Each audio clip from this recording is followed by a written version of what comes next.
Un, 2, 1, 2, est-ce que vous m'entendez bien?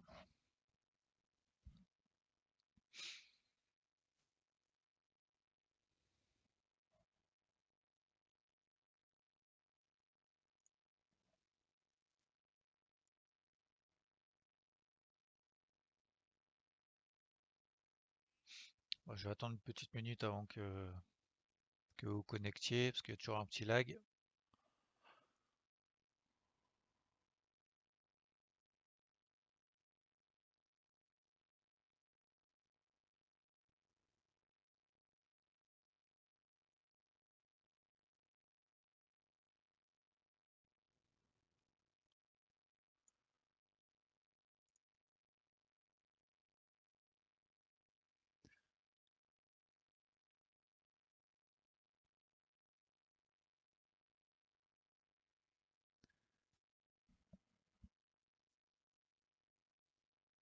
Allez, bonjour à toutes et à tous.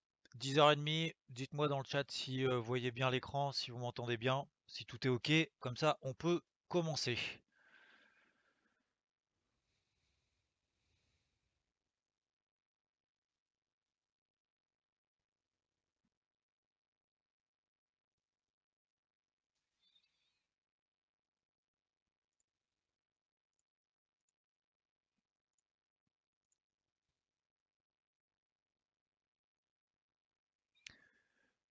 Est-ce que vous m'entendez bien? Si vous pouvez juste me confirmer dans le chat, j'arrive pas à savoir, même si je pense que c'est bon.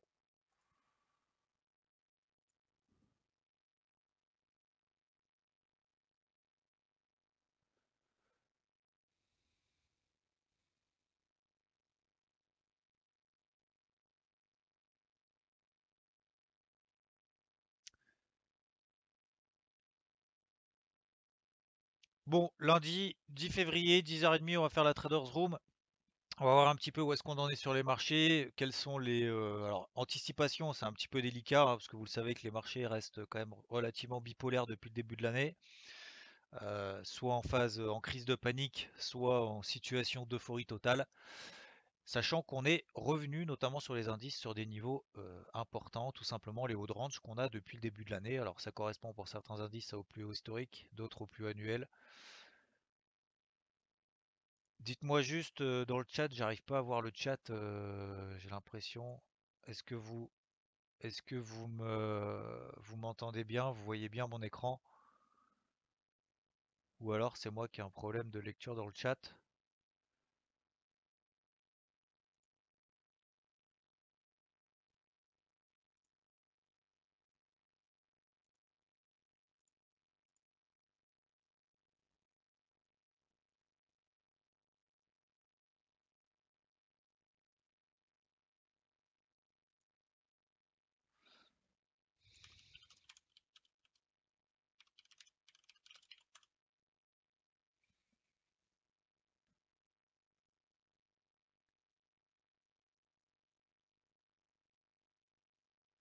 Ok, c'est ok. Merci Xavier. Allez, merci Thierry. Allez, bonjour à toutes et à tous. J'espère que vous avez passé un bon week-end. Vous êtes en forme pour attaquer cette semaine. Alors, concernant donc la situation, vous savez que il y a eu des publications de résultats encore la semaine dernière. Il y en a encore cette semaine. Et que pour le moment, on a à peu près, en tout cas en ce qui concerne le SP500, autour de 70% de publications meilleures que prévues en termes d'EPS, donc d'earning per share, de bénéfices nets par action. C'est ce qu'intéresse le marché. Le marché est plus intéressé par le bénéfice net par action que par le chiffre d'affaires ou par le résultat. Il faut savoir que on peut se dire 70%, 71% des publications meilleures que prévues en ce qui concerne les entreprises qui composent le SP500. C'est génial. Alors oui, certes, c'est meilleur que prévu, mais c'est un chiffre qui est le moins bon depuis les 5 dernières années. Généralement, le marché est agréablement surpris de beaucoup plus de 70% des cas. Voilà. Donc c'est meilleur que prévu, certes, mais c'est quand même moins bon euh, sur les 5 dernières années. Donc ça, c'est une première chose qui s'est passée la semaine dernière. Cette semaine, on a encore quelques publications d'entreprises, surtout autour du CAC 40. Vous avez notamment alors le secteur du luxe, Kering, vous avez du Capgemini, Crédit Agricole, Renault, etc., etc. Donc il y a quand même pas mal de publications au sein du CAC 40. Sur le Dow Jones, c'est un peu plus light, on a simplement Cisco cette semaine. Et sur le DAX, on a trois publications, Daimler, Lind et ThyssenKrupp. Donc, on a quand même pas mal de publications, surtout en Europe. Pourquoi est-ce que je vous parle de ça, même si vous vous en fichez, ce que je peux comprendre. Je vous rappelle quand même accessoirement que les indices sont composés d'actions. D'accord? C'est les actions, c'est grâce aux évolutions des cours des actions et notamment de la capitalisation boursière en ce qui concerne d'ailleurs le CAC et le DAX, hein, puisque le Dow Jones, je vous rappelle que n'intègre absolument pas la capitalisation boursière, il intègre uniquement le prix, en partant du principe que celle qui cote le plus cher, c'est celle qui représente le plus le Dow Jones. Ok? Donc tous les indices sont calculés différemment et le CAC 40 n'intègre pas les dividendes. C'est la raison pour laquelle le CAC, lui, est simplement sur des plus hauts annuels. Le CAC GR, qui lui intègre les dividendes, est sur des plus hauts historiques, comme d'ailleurs sur le DAX et comme d'ailleurs sur le Dow Jones, sur le SP 500 ou même le Nasdaq. Voilà, petite parenthèse fermée. Donc à suivre quand même ces publications de résultats cette semaine en termes macro. On a surtout jeudi l'inflation aux États-Unis, un chiffre très important puisque c'est en fonction de l'inflation, pas seulement en fonction de l'inflation, mais en fonction de l'inflation.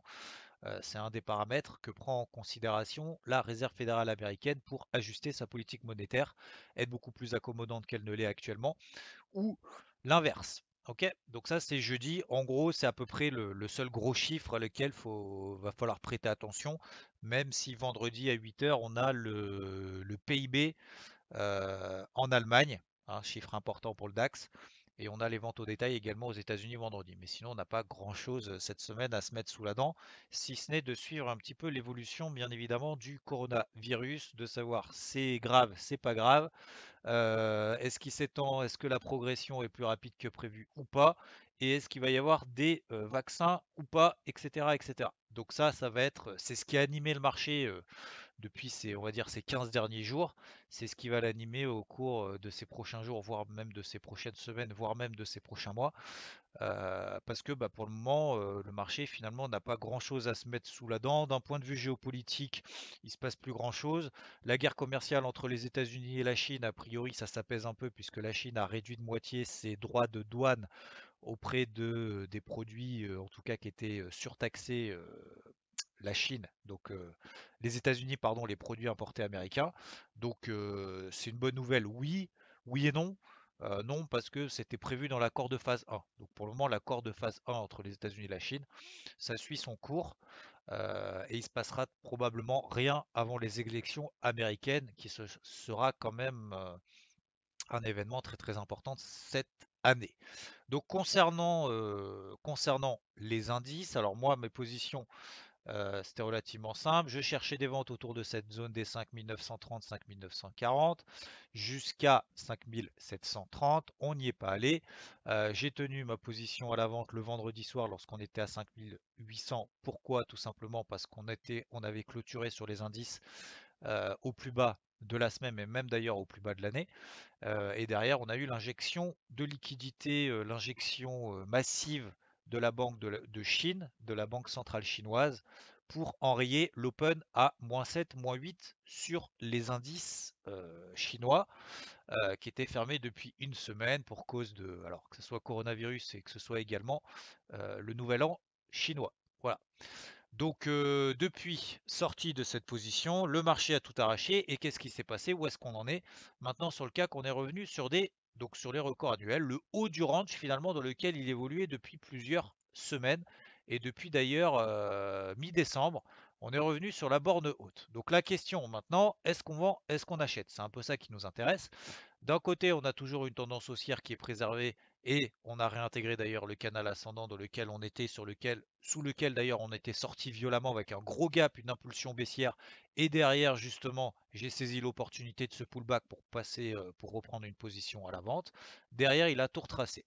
Maintenant, moi je pense qu'on est dans un marché quand même très épidermique. Enfin, c'est même pas je pense, c'est on est dans un marché très épidermique, très erratique, très violent, que ça soit dans les moments d'euphorie, que ce soit dans les moments de panique, hein, c'est vraiment les termes associés, c'est que quand ça part tout de suite dans un sens. Alors, maintenant, comme je vous l'avais déjà dit, c'est délicat. On avait fait une traders room, je crois que c'était mercredi dernier.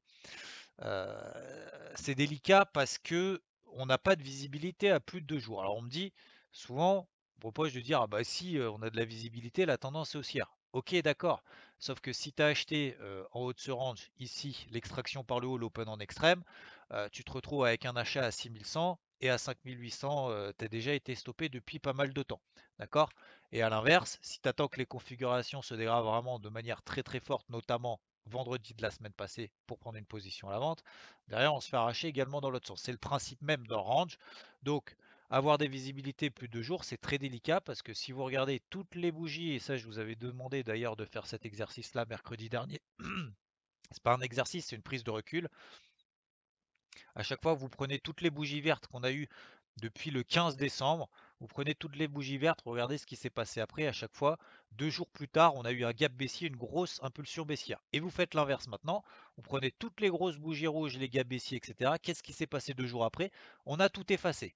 Donc en fait, on est 2 jours plus tard, on efface ce qu'on a fait le jour même. Donc c'est vraiment très délicat d'avoir une vision. Je dirais que c'est même pas délicat, c'est même dangereux d'avoir une vision et d'avoir un plan forcément déterminé vraiment longtemps à l'avance. Et quand bien même derrière ça se passe bien, on arrive limite à attraper le point haut sur un super pullback ici, et je reprends cet exemple-là, hein, puisque je l'ai fait, je l'ai vécu. Certains qui m'ont suivi l'ont vécu également. Même quand derrière on a des confirmations sur des ruptures de support 5850, des grosses bougies impulsives baissières, des clôtures quasiment en fin de journée en extrême, etc., etc., finalement ça signifie pas grand-chose. Donc, ma mission et votre mission doit être déjà de s'adapter au marché. Comment est-ce qu'on fait pour s'adapter dans ce type de marché? Eh bien, c'est essayer de prendre en considération le flux du jour. Prendre en considération le flux du jour, ça veut dire qu'il faut essayer de se placer sur des unités de temps, il faut se placer sur des unités de temps vraiment très courtes, notamment sur de l'horaire par exemple, voire même d'ailleurs sur du 15 minutes. Et une fois qu'on arrive à déterminer ce type de flux, essayer de se placer dans le sens du flux. Je prends l'exemple et je pense que c'est un bon exemple de jeudi et vendredi dernier. Regardez ce qu'on a fait depuis jeudi, vendredi dernier. En fait, on est dans un espèce de range horaire. Le matin, on gap à la hausse. Tout de suite derrière, on retrace. On retrace. On a un mini flux baissier de 10 points sur le CAC. Alors, je pourrais prendre le DAX, c'est quasiment la même chose, hein, parce que je sais que vous préférez le DAX, mais je vous prends le DAX, c'est exactement la même chose. On a, alors là, vous voyez, j'ai toutes les zones ici qui sont déterminées là. Je dégage ça, comme ça on y verra un petit peu plus clair.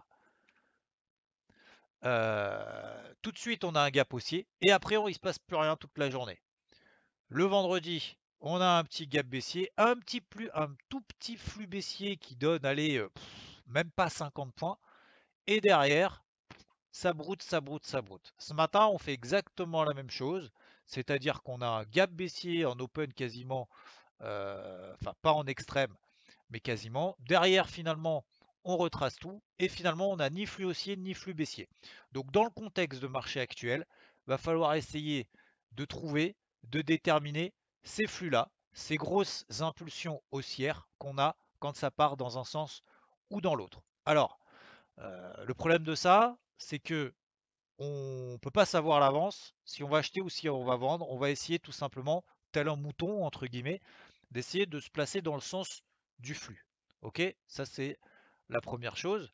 La deuxième chose, en point de vue de money management, entre guillemets, même si j'estime que c'est un gros mot, en termes d'utilisation, de sécurisation du trade, d'ajustement de la position, etc., c'est de ne pas insister plus que ça. C'est-à-dire que lorsqu'on a un flux qui se met en place, lorsqu'on est dans le train, en marche, eh ben, on essaye de sécuriser le plus rapidement possible la position pour ne pas se mettre en danger, pour ne pas avoir de conviction forte et pour se dire, voilà, soit ça part pas, mais en tout cas, j'insiste pas plus que ça. Pourquoi est-ce que je dis ça? Parce que, encore une fois, attention, il faut raisonner sur des unités de temps très courtes parce que on peut avoir des gaps comme on l'a vécu depuis maintenant 3 semaines. Regardez le DAX, je vous enlève les bandes de Bollinger pour que vous voyez peut-être un petit peu plus clair, même si vous avez vos graphiques et vous le savez vous le savez déjà. Mais regardez ces gros gaps qu'on a dans un sens, dans l'autre, en bas, en haut, etc., etc. C'est pas parce qu'on a un gros gap haussier au-dessus d'une résistance que ça va partir tout de suite.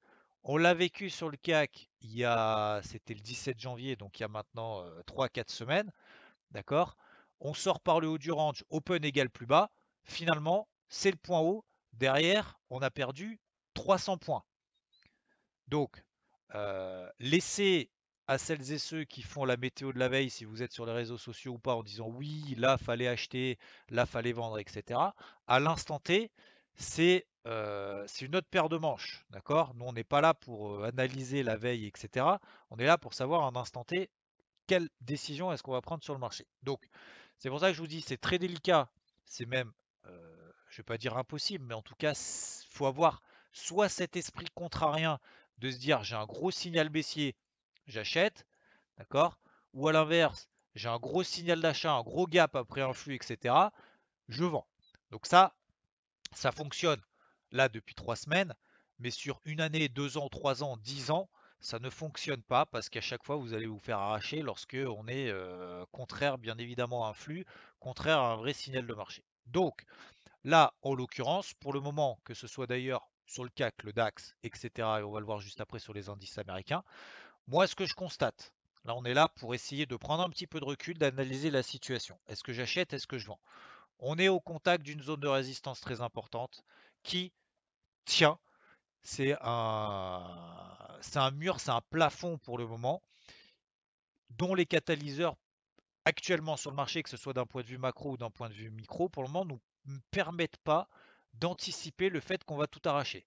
D'accord? Certes, et ça c'est un constat également, la tendance est de nouveau haussière à moyen terme. Alors, elle a été légèrement dégradée par la rupture de cette zone des 5850 points ici, d'accord? Mais on l'a tout de suite réintégré. On a réintégré également le canal ascendant dans lequel on évoluait et qui pour moi était une dégradation. Et si c'était à refaire, j'aurais fait la même chose. Une dégradation quand même de la configuration daily depuis le début du mois d'octobre. On était dans une tendance haussière clairement affirmée. On sort par le bas d'un range, un gros gap baissier, une impulsion baissière, etc., etc. Donc ça, on l'a dégradé. On a effacé cette dégradation, on a réintégré le canal, mais on a quand même un plafond au-dessus de nous.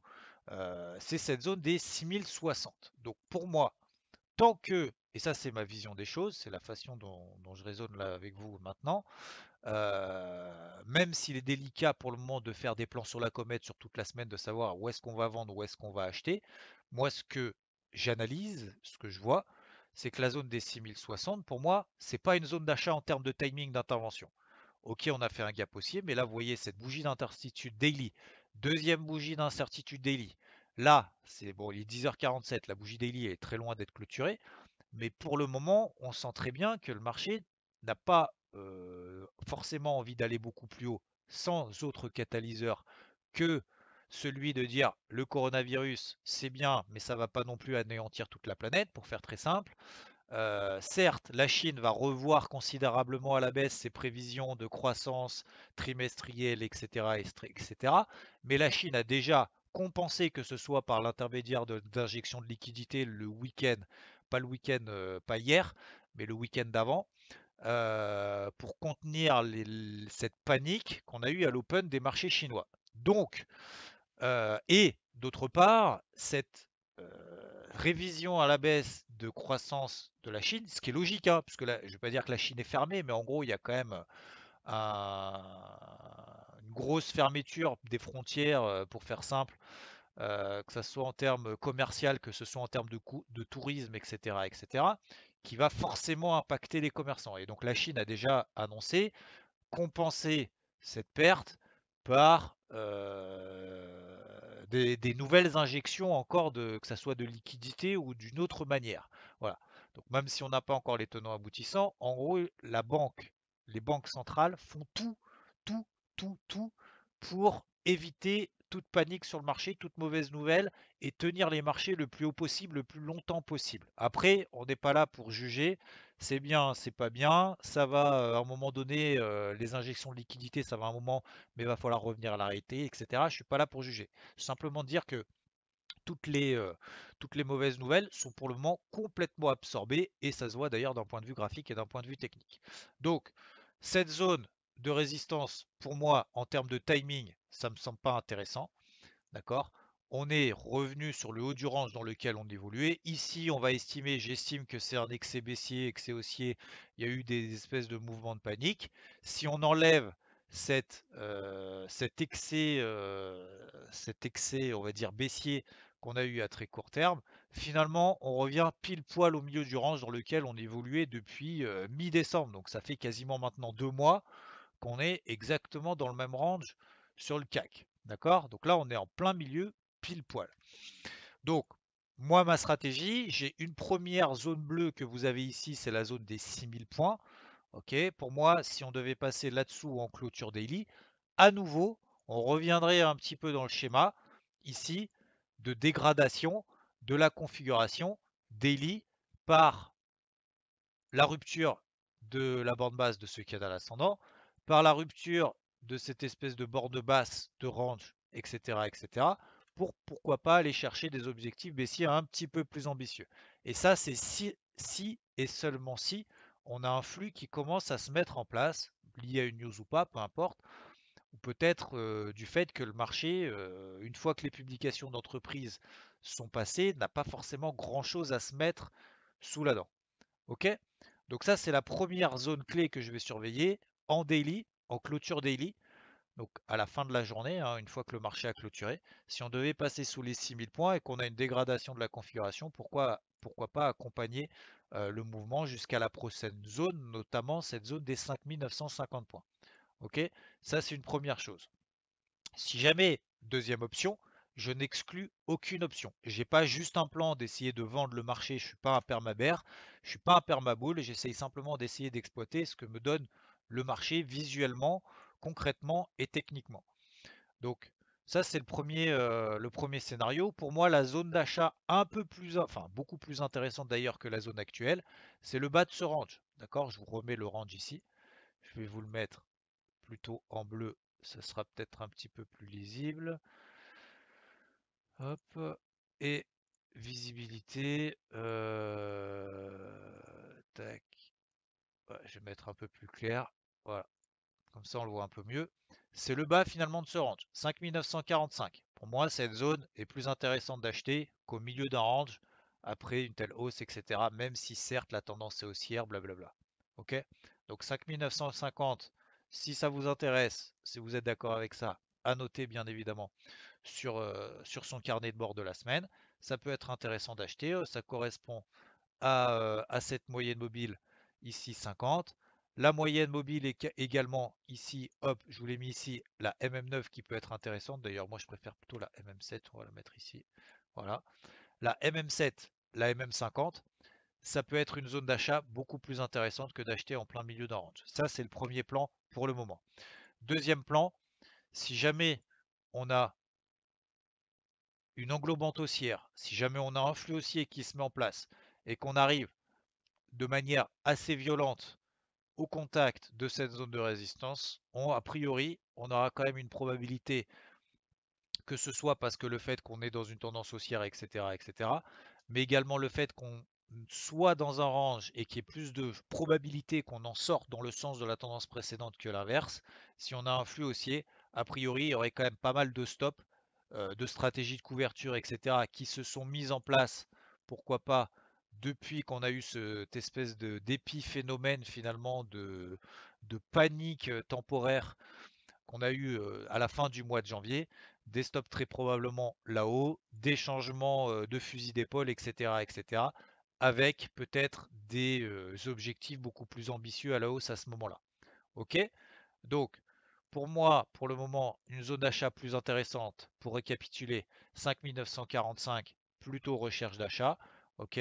Si on a une bougie impulsive, et ça je le n'exclus pas, ça c'est la deuxième hypothèse de travail, si jamais on a un flux haussier qui se met en place et qu'on passe au-dessus des 6050, bah, d'accompagner tout simplement le mouvement, et après on verra si le marché a la capacité de vraiment franchir cette zone des 6060. Ok. Si on devait passer, et le troisième hypothèse, une clôture daily sous les 6000 points, en fonction de cette clôture daily, et si jamais on a un flux qui se met en place, 5945, c'est le premier objectif. Attention, sur chacune de ces zones, notamment cette zone d'achat 5945, je n'achèterai pas si je n'ai pas de signal acheteur. De signal acheteur, c'est quoi? C'est des unités de temps H4, on va dire essentiellement sur du H4, d'accord? Donc sur des unités de temps relativement longues, parce que bien évidemment toute chose étant relative, ça dépend si vous êtes un scalper, pour vous du H4 c'est du long terme. Si vous faites plutôt du moyen terme ou du swing, du H4 c'est l'unité de temps minimum. Donc c'est une unité de temps très courte. Ok? Donc au moins sur du H4, cette zone des 5945. 1, on devra voir si elle tient.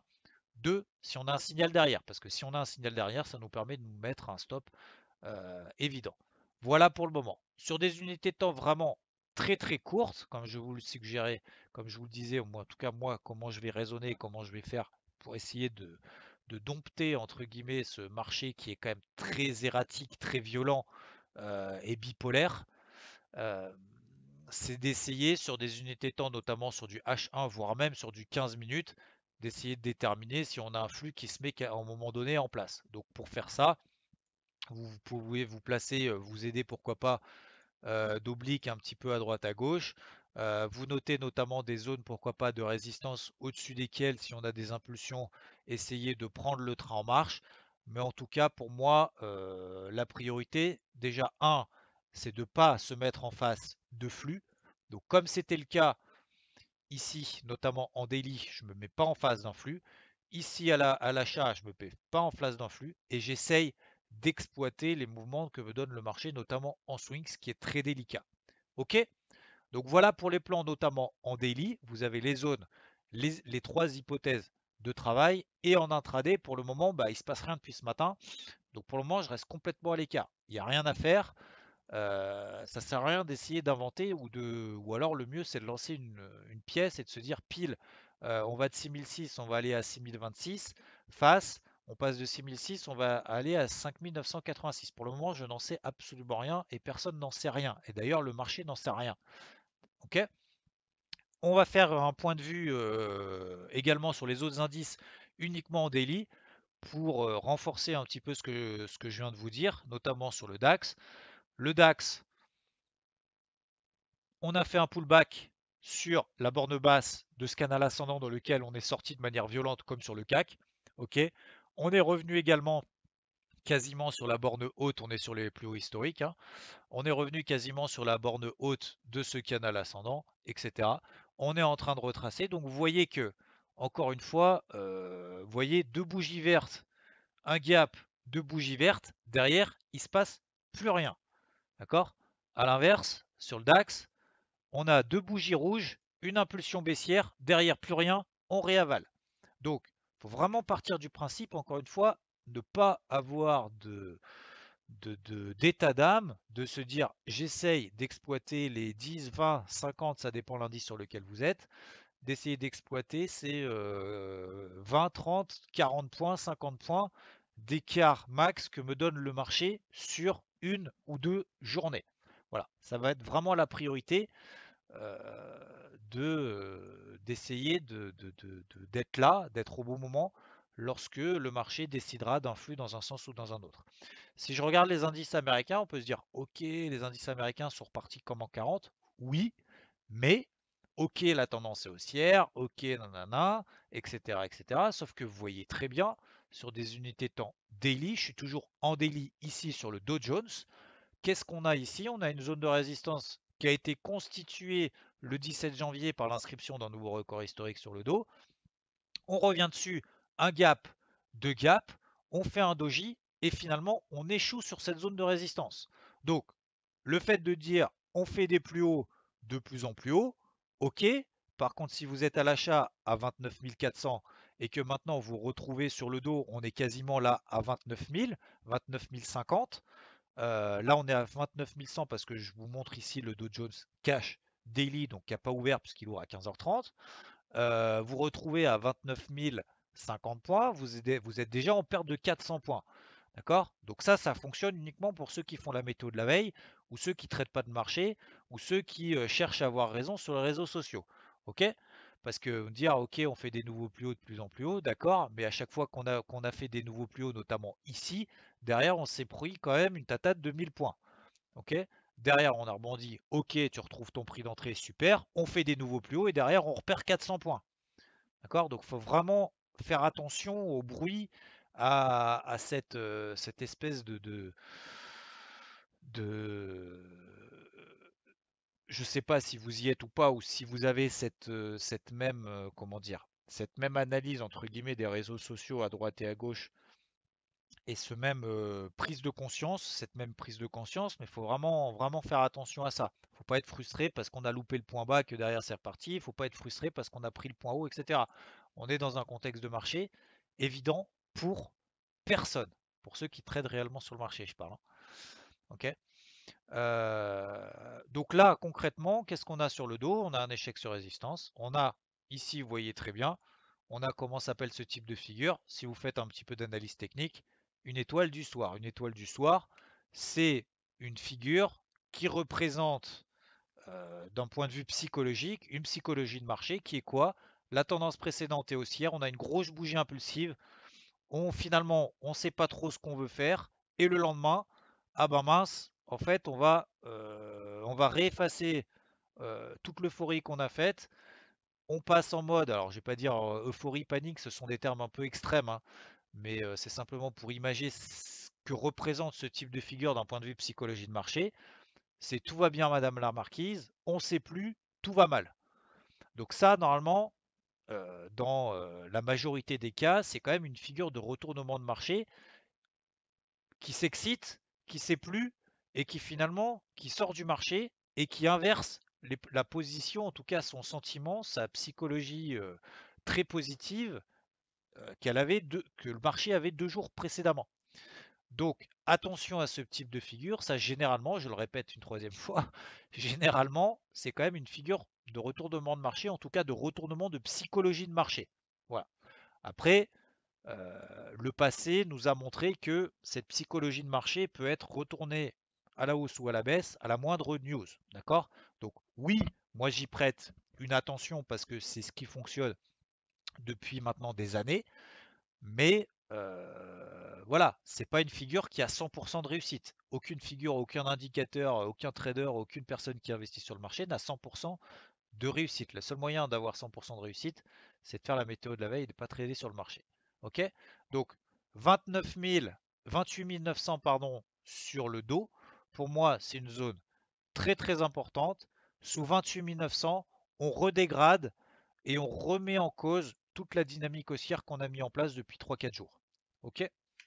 Donc moi, j'achète pas, je ne suis pas dans une optique d'acheter une zone de résistance des plus hauts historiques, alors qu'on a fait une étoile du soir, alors qu'on a échoué sur cette zone de résistance, sachant que on peut très bien, pourquoi pas, être sur le Dow Jones dans un gros range.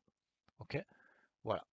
Donc même si on a plus de chances d'en sortir par le haut que par le bas parce que la tendance primaire reste haussière, etc. Comme vous le savez, la tendance est haussière depuis maintenant 10 ans.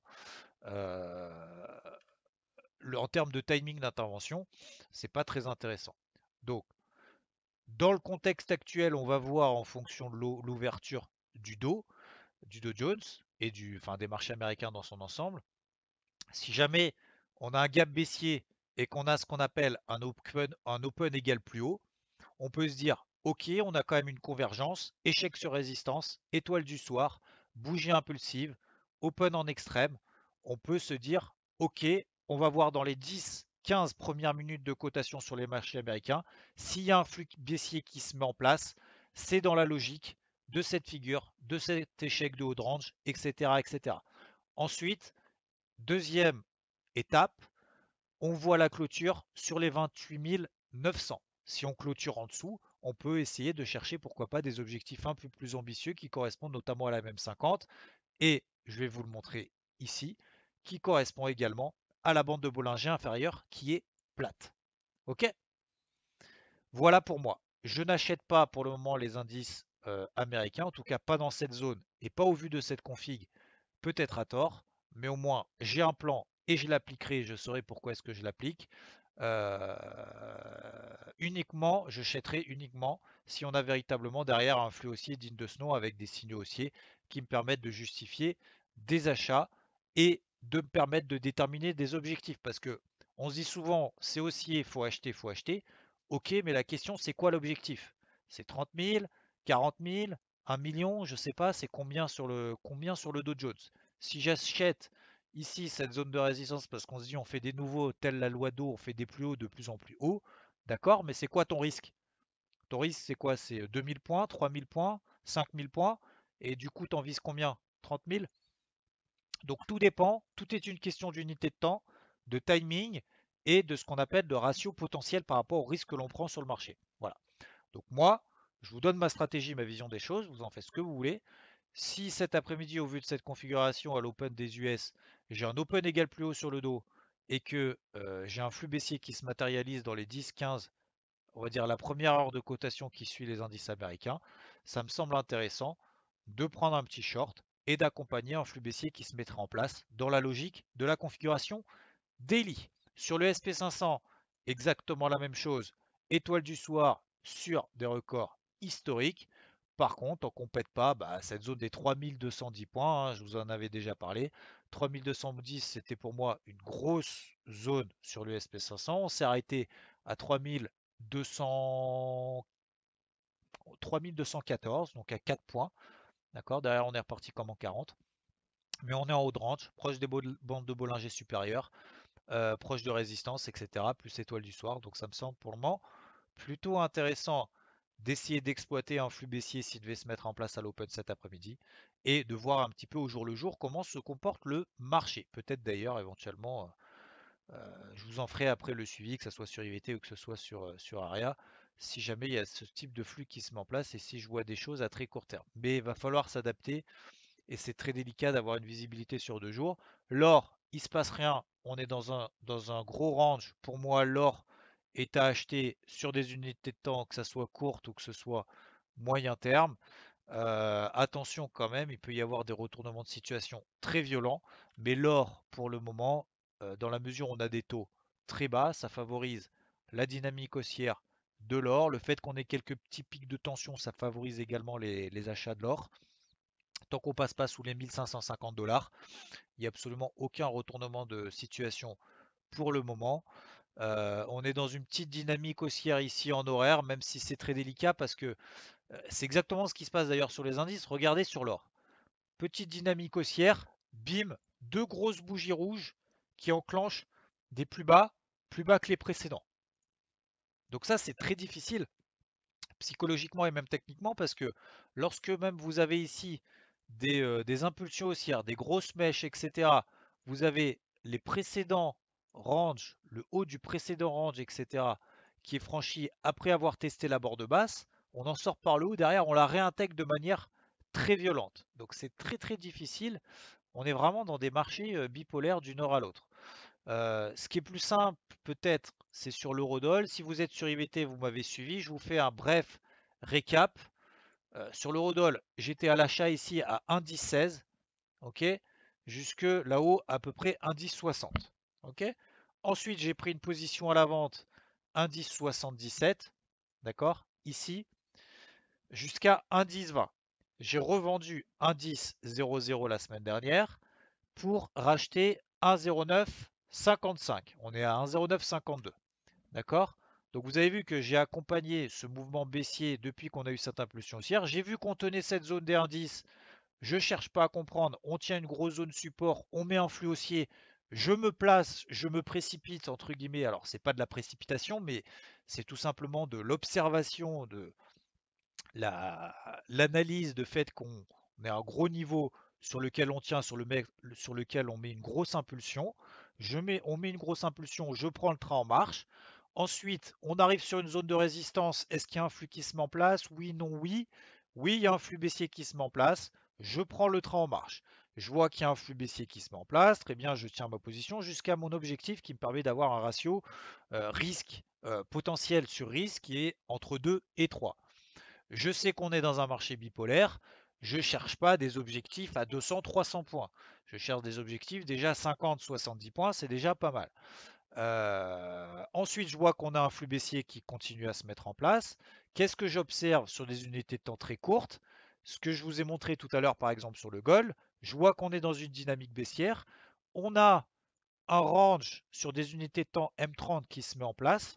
Ok.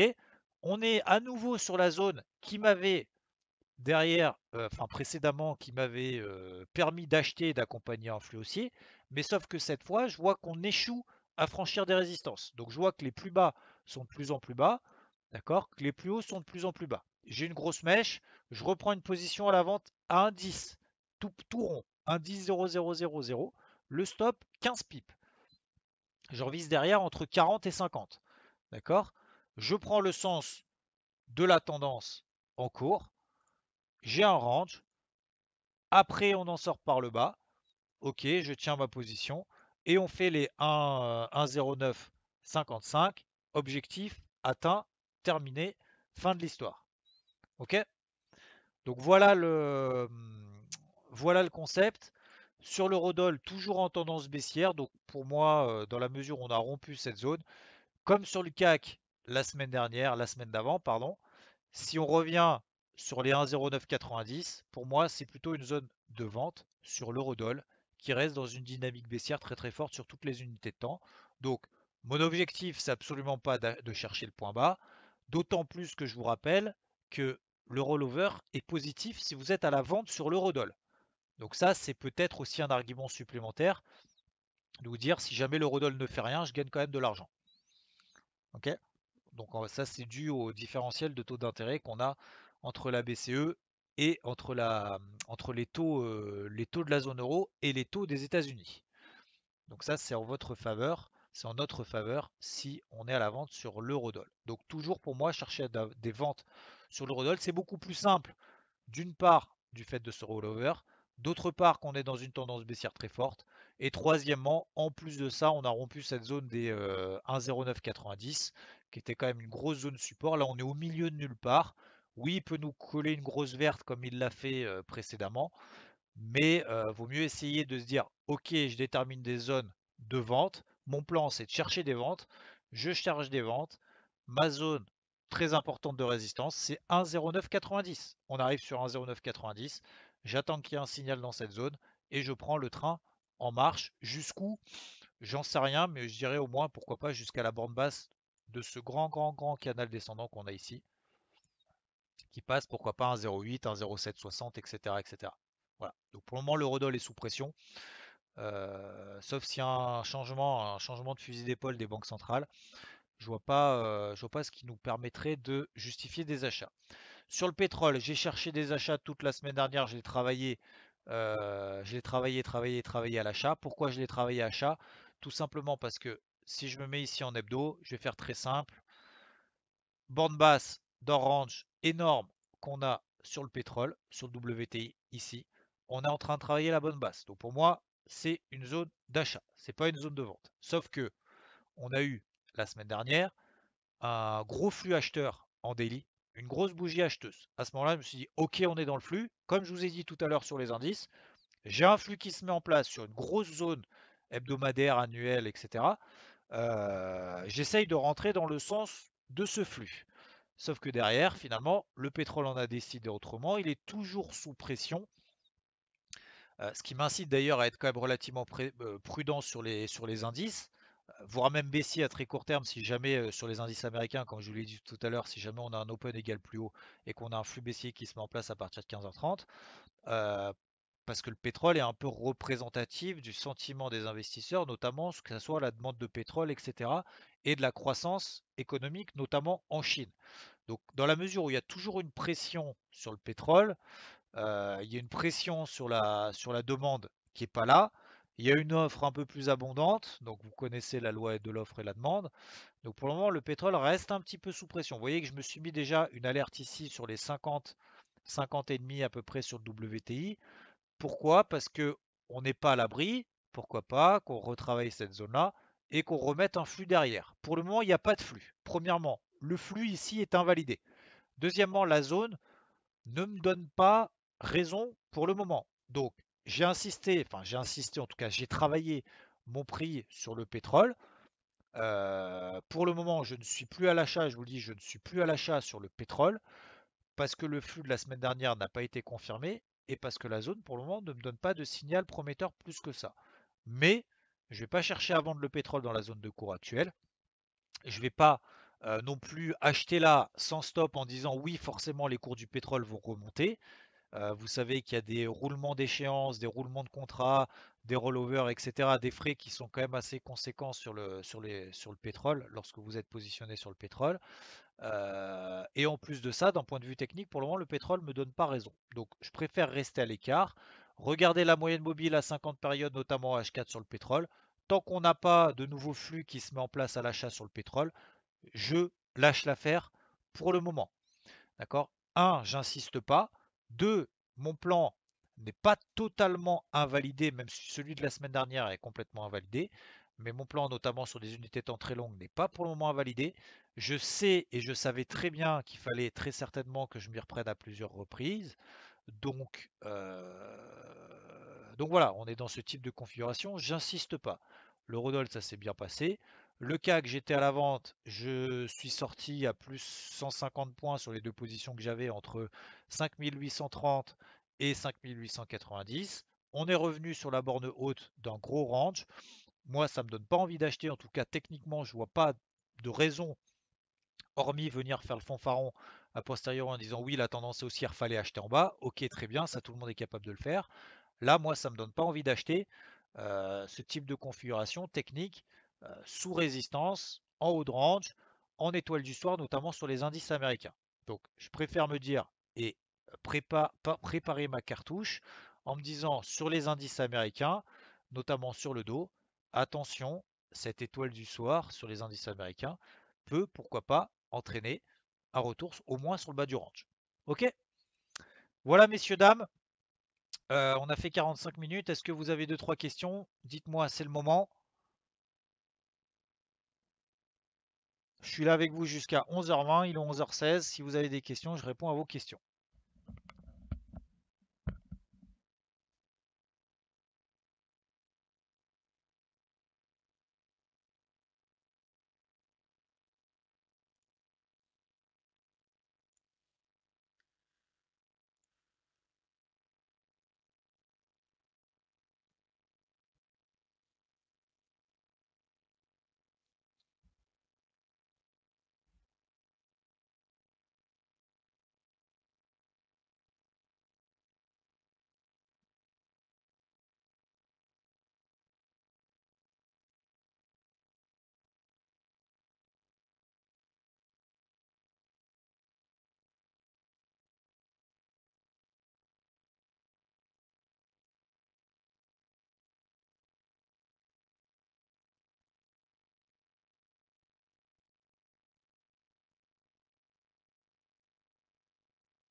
Ok, si c'est clair, tant mieux. J'insiste, hein, faut pas être frustré de ce marché. C'est très difficile, hein, pour tout le monde, d'accord? Faut avoir l'humilité de le reconnaître. Euh, c'est pas simple. Faut essayer de s'adapter le plus possible. Finalement, limite de pas avoir trop de plans plus que ça, d'avoir cette capacité de changer du fusil d'épaule d'un moment à l'autre. Faut pas paniquer, faut pas être euphorique, etc., etc. Il faut essayer de grappiller les quelques points que nous donne tous les jours le marché, mais c'est vraiment pas simple, hein, parce que les flux se déclenchent tout de suite. Donc essayons de, voilà, d'accord? Essayons d'exploiter ce qu'il nous donne. Par exemple, l'eurodoll, tendance baissière très forte. Le pétrole sur une zone d'achat, mais il donne rien pour le moment, donc j'insiste pas plus que ça, hein. Pour le moment, il me donne pas raison, donc je vais pas inventer. Le gold, il montouille. C'est quand même un petit peu délicat parce que vous avez des grosses bougies baissières derrière qui vous entraînent des plus bas que les précédents. Donc là encore, pour avoir des risques très définis, soit on a une conviction forte, on achète, on met pas de stop. De la même manière sur les indices, hein. Finalement, peut-être que ceux qui s'en sortent le mieux, et je vous déconseille très très fortement de le faire, c'est finalement ceux qui mettent pas stop. Parce qu'au final, vous êtes à l'achat là-haut, n'importe comment, ou même pendant la descente, en vous disant, en regardant même pas les graphiques, en vous disant plus ça baisse, plus j'achète, finalement derrière vous retrouvez votre prix, voire même au-delà. Et à l'inverse, vous êtes vendeur parce que vous n'avez pas envie de. Vous vous dites, voilà, les injections de liquidité ça va bien un moment, mais tout va péter. pour faire simple. Finalement, vous vendez toutes les accélérations haussières, ça fonctionne aussi, parce qu'à chaque fois que vous avez un gap haussier et deux bougies vertes, derrière on a un gap baissier. Vous voyez d'ailleurs, double, ici on a deux bougies impulsives haussières, gap haussier, finalement derrière ça consolide. Donc, finalement, on se dit, le mieux, c'est de choisir un sens et de faire ce que j'appelle la martingale, c'est-à-dire d'acheter tant que ça baisse, ça baisse, ça baisse, et finalement derrière vous avez votre prix, voire même vous gagnez de l'argent. Et inversement, ça monte, vous vendez, vous vendez, vous vendez, vous gagnez de l'argent aussi. Ça, ça fonctionne lorsque vous êtes en range. Ça fonctionne pas. Alors, je vais pas dire des marchés normaux, puisque peut-être que les marchés normaux sont ce qu'on est en train de vivre actuellement. Mais faut essayer de pas faire trop d'overtrading pour pas se prendre trop de stop et être là finalement au bon moment lorsqu'il y a un flux de marché. Voilà, je vous ai donné ma vision des choses, notamment pour aujourd'hui, en fonction de l'Open US, un seul plan, d'accord? Après vous suivez pas. Je vous ai donné ma vision des choses et en essayant avec vous de vous prendre de vous donner un petit peu de recul par rapport au contexte de marché actuel. Oui, ok, on est dans des tendances haussières, mais vous voyez que lorsqu'on arrive sur des résistances, on échoue quand même lamentablement, hein, si je puis dire. D'accord? Donc attention, attention, on est dans un marché un petit peu de lessiveuse dans tous les sens, où il